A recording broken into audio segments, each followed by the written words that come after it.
Hola, muy buenas a todos. Esto va a ser otra sesión sobre teoría conductual para los alumnos de segundo año de psicología de la Universidad Nacional Federico Villarreal. Vamos a ver el conductismo de Watson. Esto es para el debate que se ha hecho con algunos alumnos. Antes que nada vamos a ver algunas cuestiones sobre el progreso científico.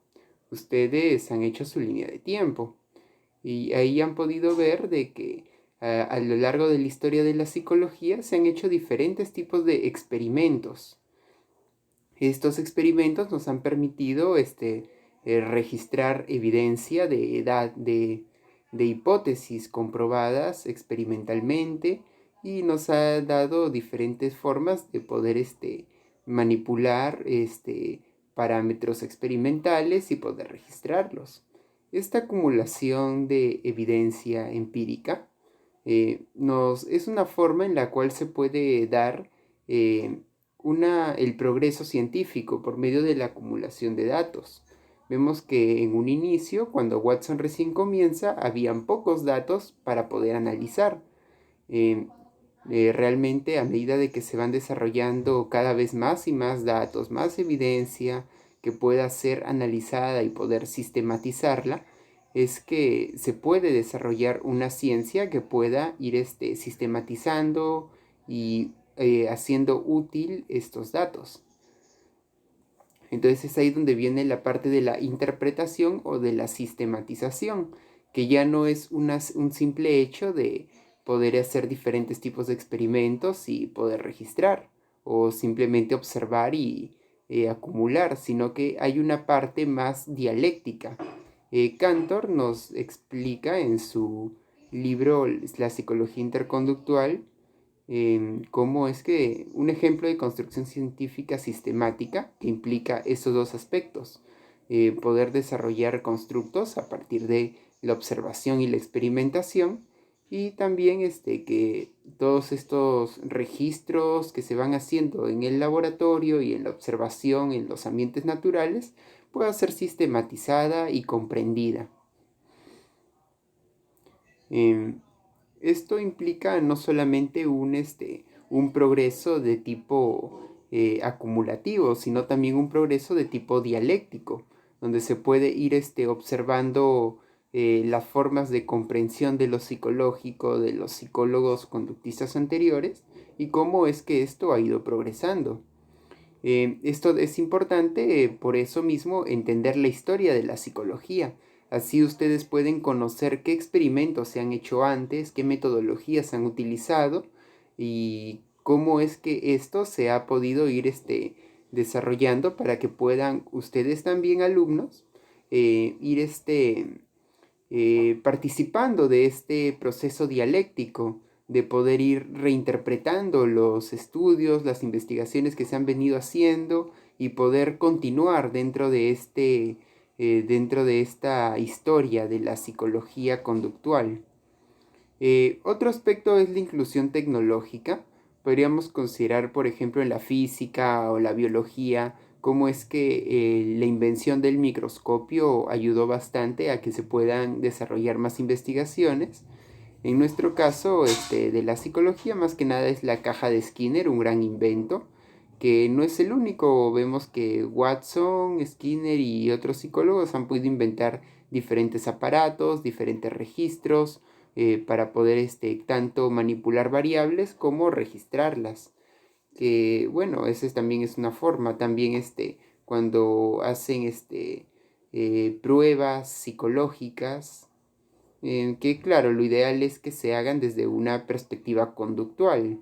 Generalmente se hacen desde otras perspectivas, pero vamos a ver que el poder desarrollar instrumentos desde que tengan consistencia con esta psicología, que es el conductismo o los conductismos, tiene una forma de poder contribuir con este progreso científico y por medio también de la divulgación o de el apoyo institucional.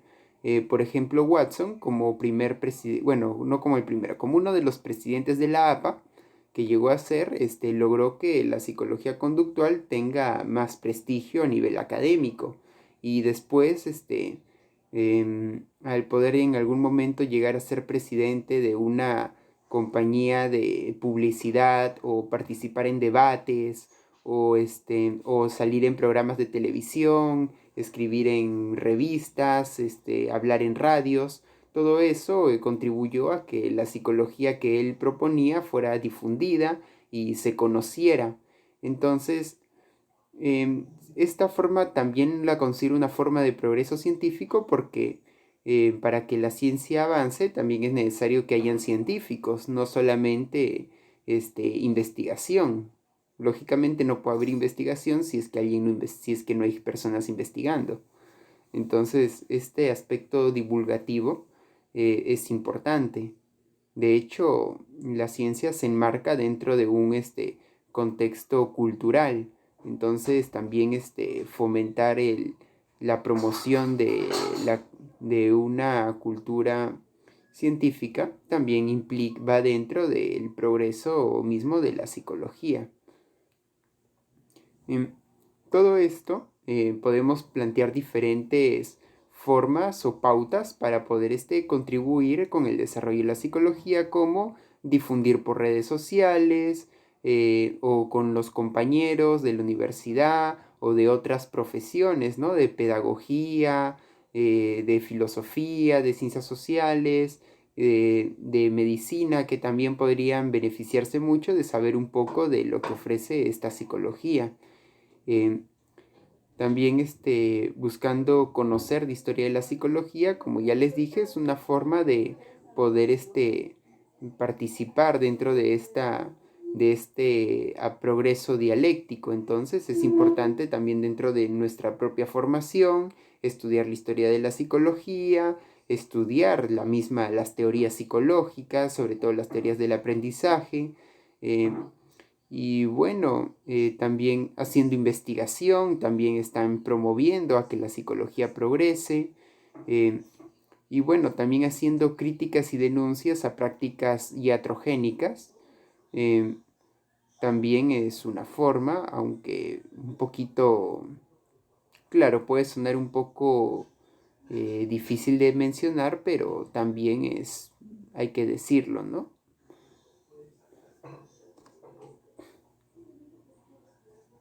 Bueno, dentro de todo, si bien se puede hacer críticas a las prácticas iatrogénicas que hayan en psicología, díganse aquellas prácticas que más que bien terminan perjudicando a las personas en términos de salud sobre todo, eh, es, es necesario pues para que esa crítica no sea vacía, poder promocionar también métodos de evaluación y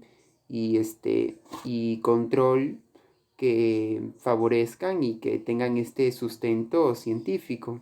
Entonces hay que incentivar todo eso, ¿no? Investigar bastante sobre qué es lo que tecnológicamente ofrece la psicología y cómo es que esto se puede difundir y cómo es que se puede seguir desarrollando. Bien, vamos a ver que en la época de Watson habían algunas corrientes filosóficas que estaban en auge.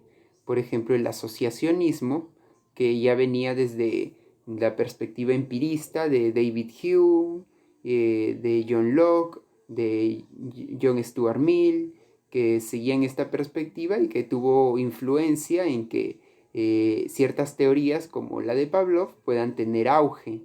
También el materialismo, sobre todo el materialismo dialéctico en Rusia, también favoreció bastante el auge de la psicología rusa soviética, la reflexología, la perspectiva evolucionista que favorecía que haya un contacto bueno, una continuidad entre la biología con las teorías de Darwin y las teorías psicológicas. El pragmatismo, que favorecía una psicología que tenga aplicación tecnológica, el empirismo, que bueno, también está muy vinculado al asociacionismo, y el positivismo también, que derivaba de las ideas de Augusto Comte. Todo esto favoreció a que haya una exigencia de que aparezca una psicología científica. Entonces, en ese contexto, las ideas de Watson, como un gran divulgador y promotor científico del conductismo, pues pudo ser bastante escuchada y tener bastante apoyo. Más aún, también con los avances que habían en fisiología, neurología y etología, todo eso favoreció a que sus ideas tengan bastante apoyo. También hay que mencionar de que en esa época el estructuralismo, que era una corriente psicológica liderada por Wilhelm Wundt y en Estados Unidos por Titchener, estaba en una etapa de decaída, porque cada vez tenía más detractores.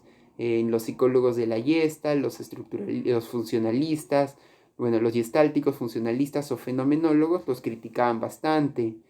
Entonces, en ese contexto, las críticas que llega a hacer Watson contra la introspección es como una forma de acelerar la sepultura de esa corriente psicológica y bueno, exacerbar o aumentar, proliferar esta exigencia, ¿no?, de una psicología más científica.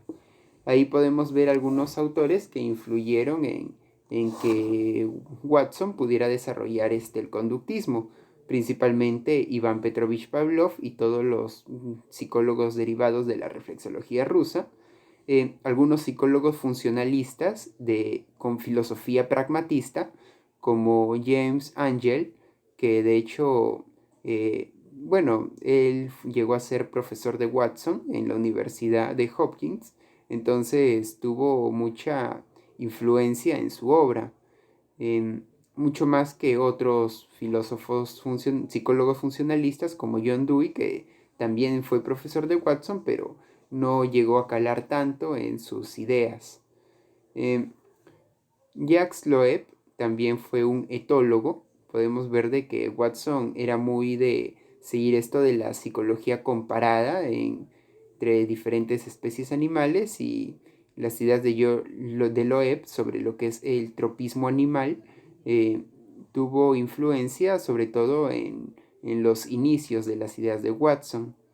Y bueno, Edward Lee Thorndike también con sus ideas del conexionismo también influyeron bastante para que Watson tuviera cierta perspectiva para poder hacer investigación en cuanto al control de la conducta. Aquí vemos un resumen del artículo que se les ha mandado a leer, que es La psicología desde el punto de vista de un conductista. Vemos que en el primer párrafo dice más o menos de forma textual esto: la psicología desde el punto de vista de un conductista es una rama experimental puramente objetiva de la ciencia natural. Ahí ya podemos ver algunas características intrínsecas o fundamentales del conductismo propuesto por Watson, y que de hecho influye bastante y tiene repercusión en posteriores conductismos.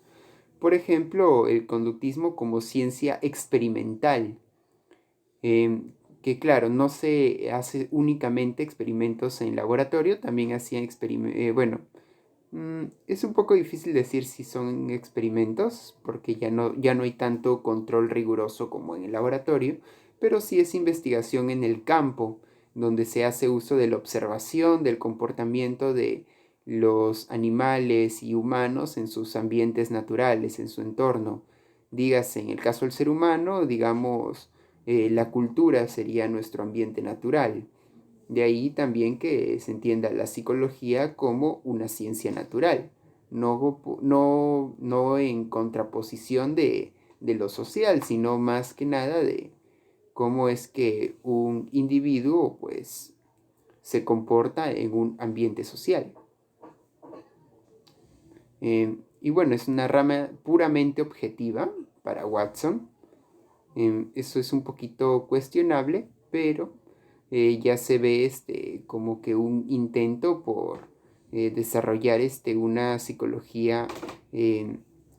Bueno, este planteamiento pues favorece bastante el desarrollo de la psicología, y entonces, bueno, su objetivo teórico es la predicción y el control de la conducta ahí vemos su influencia pragmatista en cuanto a la intención de predecir y controlar como principales objetivos.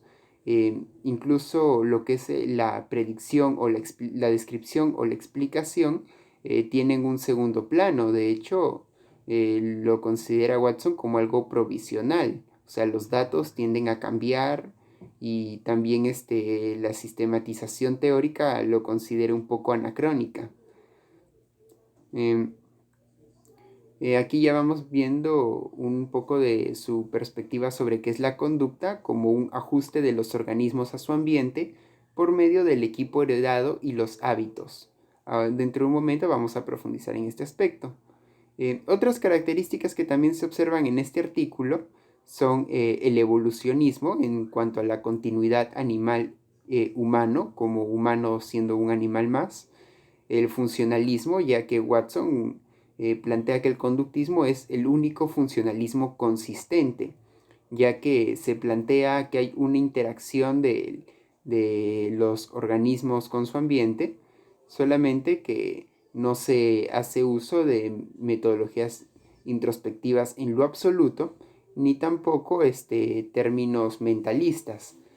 Ahí también ya se enfatiza también el desarrollo de un lenguaje técnico, por decirlo entre comillas, porque ya este énfasis en que haya una claridad en cuanto a los términos para entenderlos conductualmente, pues también es algo que favorecerá posteriormente a otras propuestas que sí tienen la pretensión de sistematizar la psicología.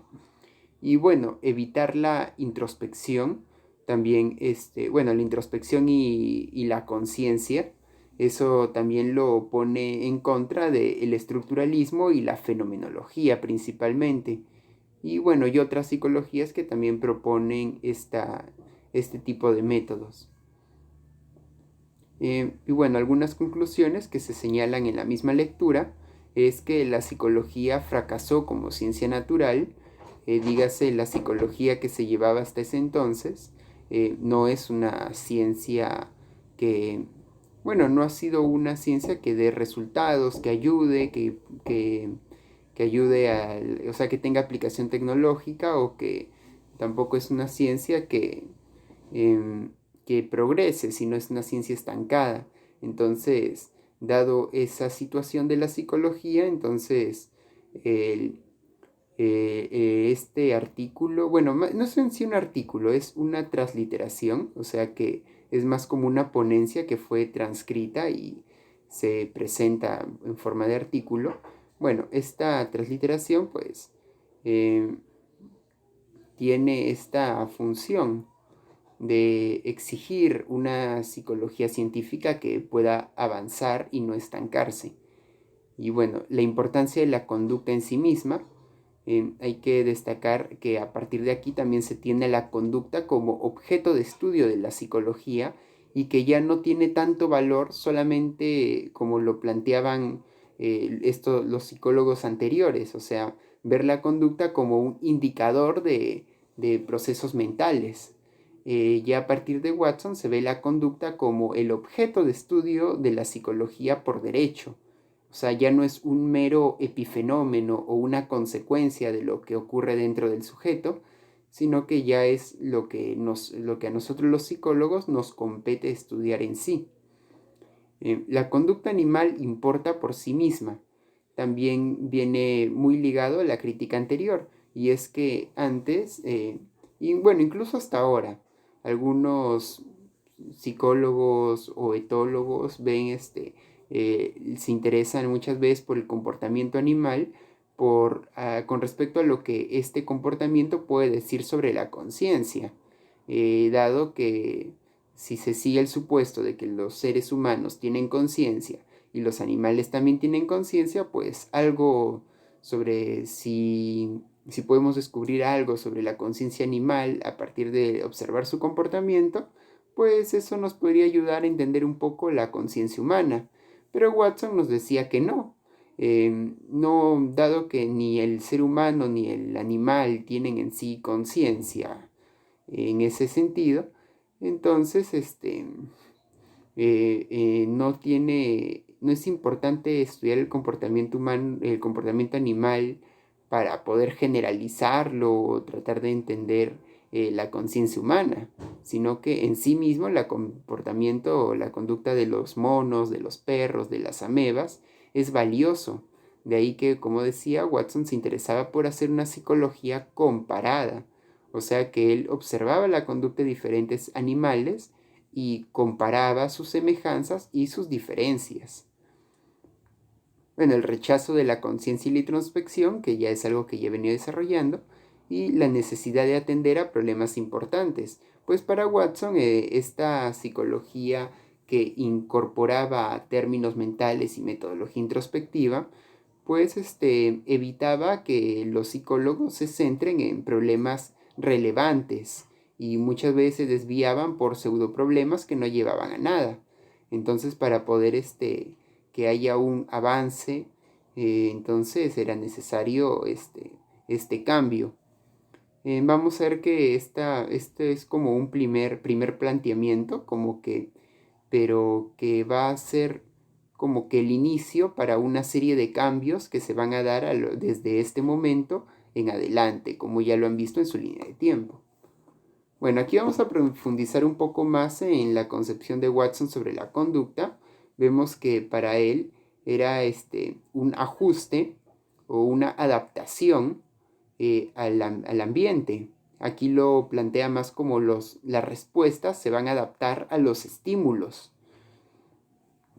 Entonces vemos esa concepción en Watson, en que, claro, las respuestas se adaptan. De hecho, los funcionalistas también tenían esta concepción de la conciencia que se adapta al ambiente, pero Watson lo veía más como respuestas adaptándose a los estímulos. Y ahí también se destaca, ¿no? Que ahí veía tanto hábitos que eran aprendidos y el equipo heredado, que era como la base del posterior aprendizaje. Entonces no era que Watson rechazara también lo heredado, sino que formaba parte de las respuestas que se van a adaptar y también como una base previa que va a posibilitar posteriores aprendizajes. Aquí vemos que estos estímulos podían ser tanto internos como externos, al igual que las respuestas podrían ser tanto explícitas como implícitas. Esto es importante destacar porque muchas veces se menciona de que Watson no solamente estudiaba lo observable. Aquí vemos que no es tan cierto. También podrían darse respuestas implícitas o explícitas y estímulos internos o externos, por lo que no es tan verdad de que solamente fuera lo observable. También vemos que las respuestas podían ser o bien aprendidas o no aprendidas. Esto que quiere, bueno, también implica la importancia de que Watson no era tan ambientalista radical como se suele decir. Y bueno, también él hacía otra clasificación de las respuestas según el órgano sensorial que participaba en ellas, digamos, podía ser respuestas kinésicas con respecto a los movimientos motrices, o visuales o viscerales, ya dígase senestésicas o de otros más. Entonces, ahí vemos también una gran importancia de lo fisiológico en esta psicología watsoniana. ¿Por qué he puesto ahí eso que dice el todo igual a la suma de sus partes o sumatoria de sus partes? Bueno, ahí es como que ahí Peyon plantea que para Watson es una perspectiva aditiva. Cabe decir de que no es que a Watson le interese toda la respuesta así, respuesta por respuesta, sino que le interesaba las respuestas como conjunto, como totalidad, ya que las respuestas como totalidad son las que se pueden adaptar al ambiente, a los estímulos. Digamos que un ojo simplemente reacciona, se mueve, transmite impulsos nerviosos, se puede cerrar, se puede abrir, se puede dilatar, cosas así, pero no es tanto una adaptación al ambiente, bueno, a los estímulos, como lo podría ser la totalidad de de las respuestas. También por eso que se dice aquí, en este caso, el todo igual a la suma de sus partes, porque es una porque es, digamos, la totalidad de la respuesta sería la conducta. Vamos a ver que en posteriores conductismos se tiene una concepción un tanto distinta, pero en este primer conductismo de Watson se ve de esta manera, una perspectiva aditiva. Vamos a ver algunas etapas del conductismo de Watson. La primera es una etapa etológica o supuestamente instintivista. Digamos que antes de publicar, bueno, antes de que presentar esta ponencia de la psicología desde el punto de vista del conductista, pues Watson ya se dedicaba a los estudios en psicología comparada y ahí o en etología. Entonces, dentro de estas investigaciones, él utilizaba el concepto de instinto para poder explicar el comportamiento. No es tanto que sea instintivista, sino que lo consideraba más que de lo que posteriormente lo iba a hacer. Luego viene su etapa sistemática, donde ya propone un conductismo como ciencia básica, y bueno, básica y aplicada. Ahí hay que aclarar eso. No es solamente ciencia básica, es ciencia básica y aplicada. Pero claro, se centra más en lo básico en este momento. Aquí es donde llega a ser presidente de la APA y claro, tiene más su desarrollo más como científico en torno a la conducta. Ya posteriormente, Watson va a ser expulsado de la Universidad de Johns Hopkins por, bueno, algunos escándalos con respecto a su alumna Rosalie, con la que posteriormente se divorcia de su esposa, con quien tuvo problemas y se termina casando con su alumna. Entonces, todos esos problemas implicaron que Watson se dejara tanto esta psicología académica y se entrara más en una etapa divulgativa, donde ya hace más énfasis en el conductismo aplicado. Antes era más conductismo como ciencia básica, ahora va a entrar más en lo que es conductismo aplicado. Y es en este periodo donde se dice que Watson era más ambientalista. Podemos ver de que a este conductismo aplicado está más centrado en el comportamiento humano. Entonces es lógico que la concepción de los instintos la dejara de lado, pues de hecho hoy por hoy no se acepta que los humanos tengamos instintos.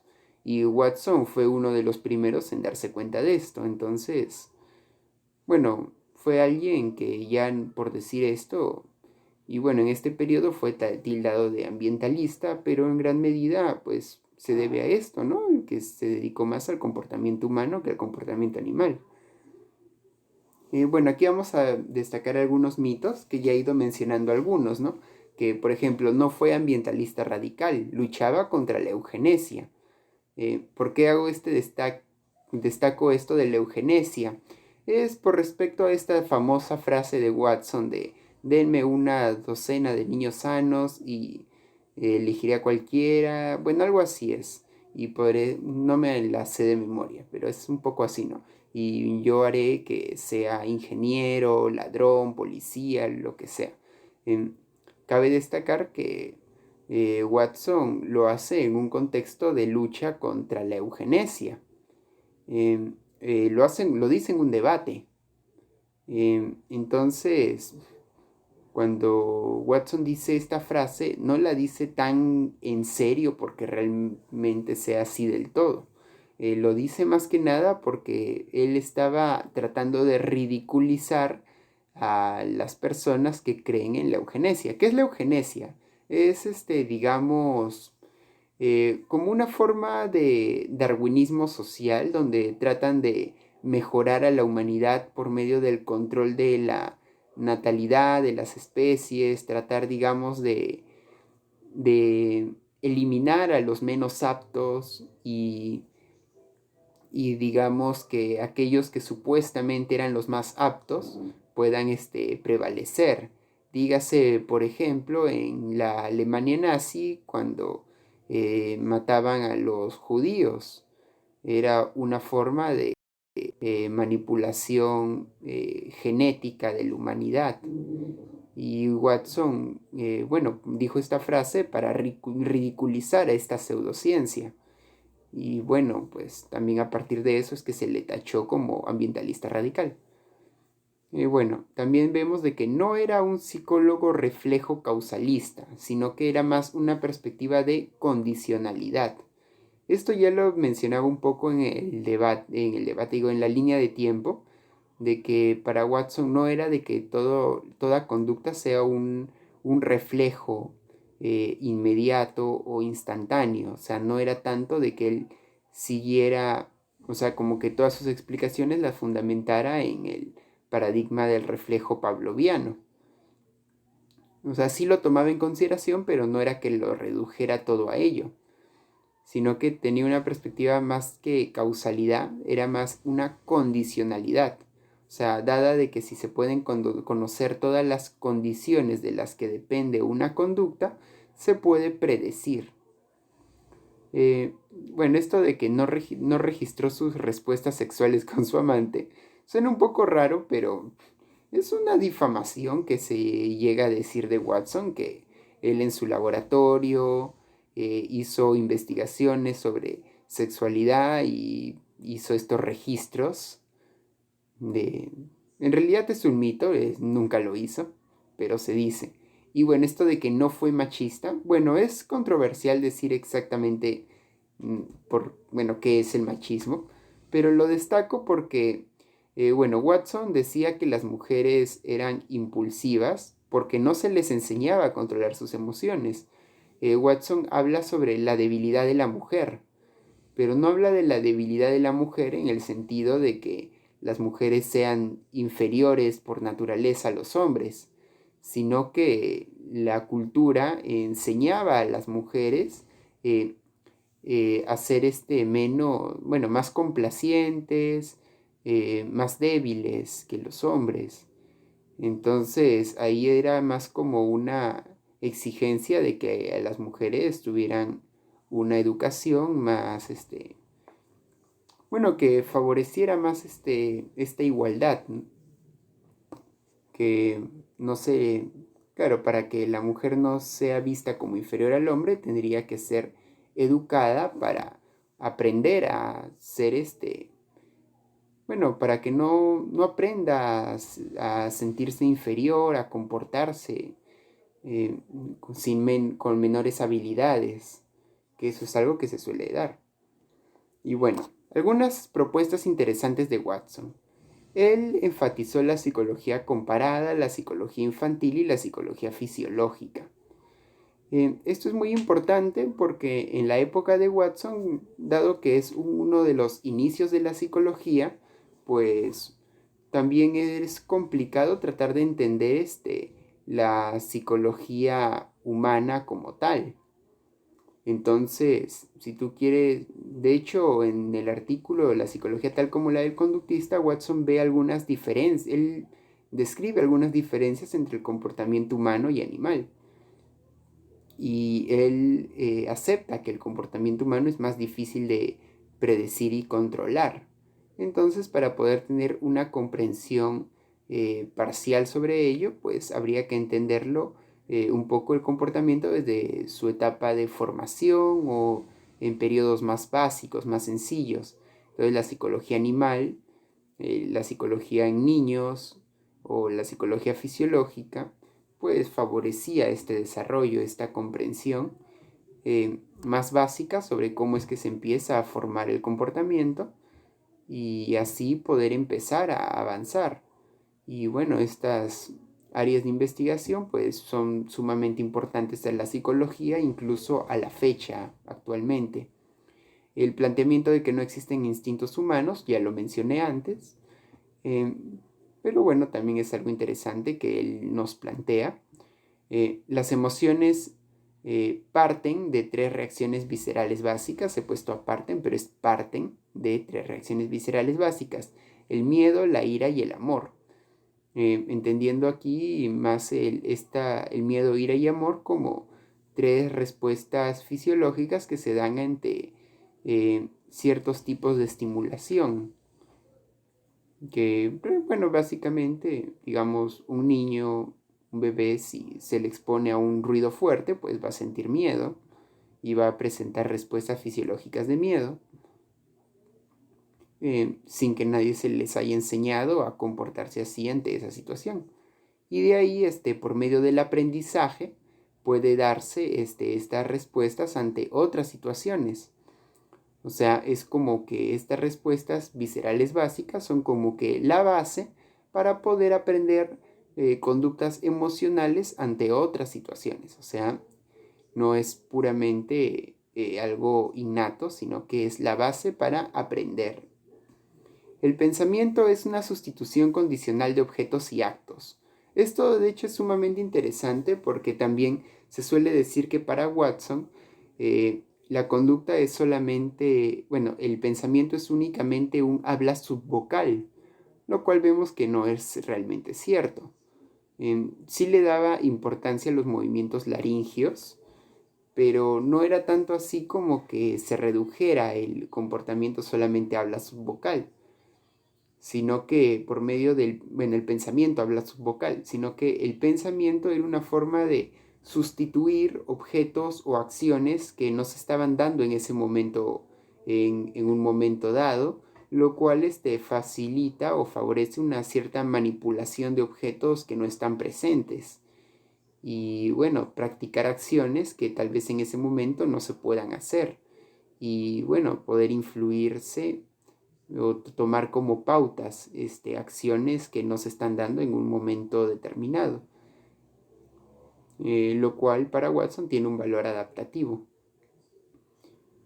Pensamos con todo el cuerpo, eso también es algo importante, ¿no? Ya destaqué que no es solamente habla subvocal, pero sí le daba importancia a los movimientos laringios, o sea que hay una organización del sistema kinestésico, entiéndase los movimientos del cuerpo, la motricidad y la sensación de esta motricidad y posiciones que toma el cuerpo, viscerales o senestésicos, y los movimientos que más hace referencia a las emociones, y los movimientos laringios que se dan en el habla.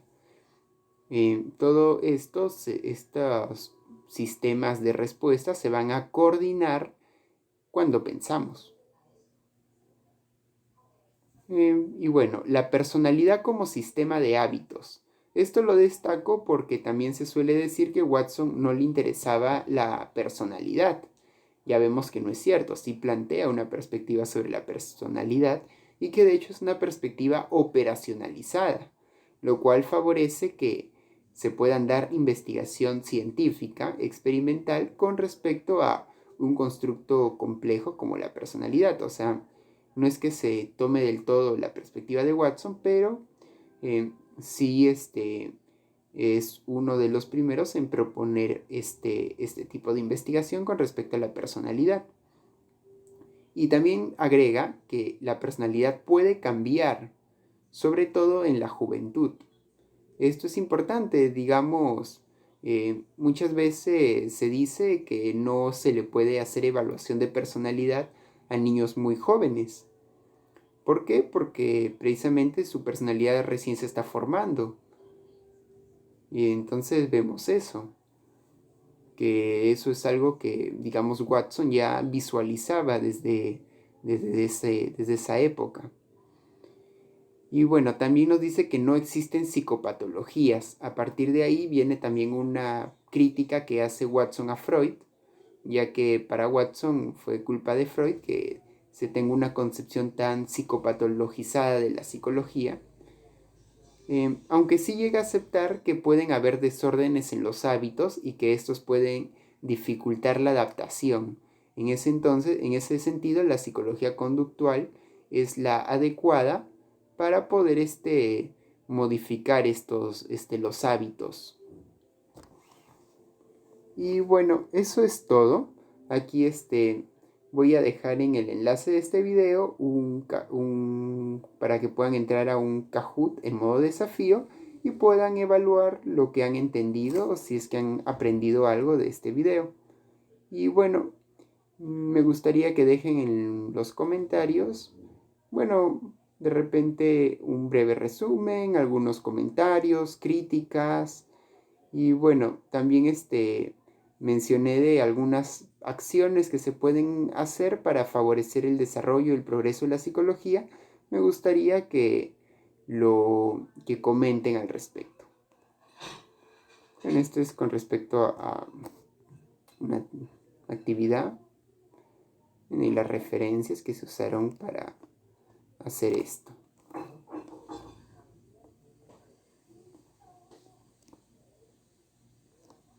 Bien, gracias.